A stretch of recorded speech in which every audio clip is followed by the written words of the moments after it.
میں نے امام جعفر صادق سے جو کچھ سنا ہے اگر سانہ میں آپ حضرات کے سامنے بیان کرنا شروع کر دوں نا تو لن تفخت ذکور الرجال علی الخشب ادھر لوگوں کے جو اعلی تناسل ہے نا لکڑی کی طرح کھڑے ہیں. کتاب فروع کافی جلد نمبر 2 صفحہ نمبر 234 طبع قدیم لکھنؤ.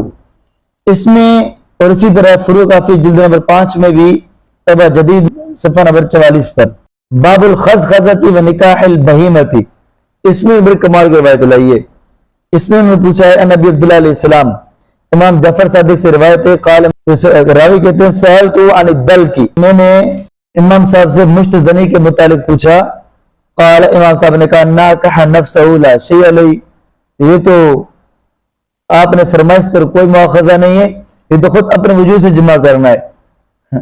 مشت زنی کرو کہ تو اپنے خود سے وجود سے نکاح کیس میں کوئی حرج نہیں ہے. شیعوں کیا مشت زنی کرنا جائز ہے مرد بھی کر سکتے ہیں اور عورتیں بھی کر سکتی ہیں. ہر ایک نے اپنے وجود سے نکاح کیا ہے. اب ان بات نہیں کر رہا ہوں میں ان کی اپنی کتاب لکھا ہے امام صاحب معصوم امام کہہ رہے ہیں ان کا تو مذہب ہے معصوم امام سے تو کہ مشت زنی کرو اس میں کوئی حرج نہیں ہے. اپنے وجود سے نکاح کرنا یہ بالکل جائز ہے. تو مرد بھی کر سکتے ہیں اپنے ہاتھوں سے عورتیں بھی کر سکتے ہیں شیعہ اپنے ہاتھوں سے. اس سے بڑی بات شیعہ کتاب رجال کشی صفحہ نمبر 123 تذکرہ زرارہ بن آئین مطبوع کربلا بڑے کمال کی روایت لائی انہوں نے. ان زرارہ کہتے ہیں قال واللہ قسم اللہ کی قسم لو حدثت بكل ما سمعته من ابی عبداللہ علیہ السلام کہ میں نے امام جعفر صادق سے جو کچھ سنا ہے اگر سانہ میں آپ حضرات کے سامنے بیان کرنا شروع کر دوں نا تو لن تفخت ذکور الرجال علی الخشب ادھر لوگوں کے جو اعلی تناسل ہے نا لکڑی کی طرح کھڑے ہو جائیں گے. ایسے ایسے معصوم اماموں نے باتیں کی ہیں. یہ مذہب شیعہ کمال.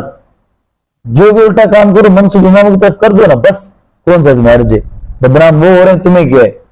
یہ شیعہ ذاکرین اپنے مفاد کے لیے روایتیں گھڑتے ہیں منصوب امام کی طرف. کیا امام اس طرح کی باتیں کر سکتے ہیں کہ مشتری کرنا جائز ہے؟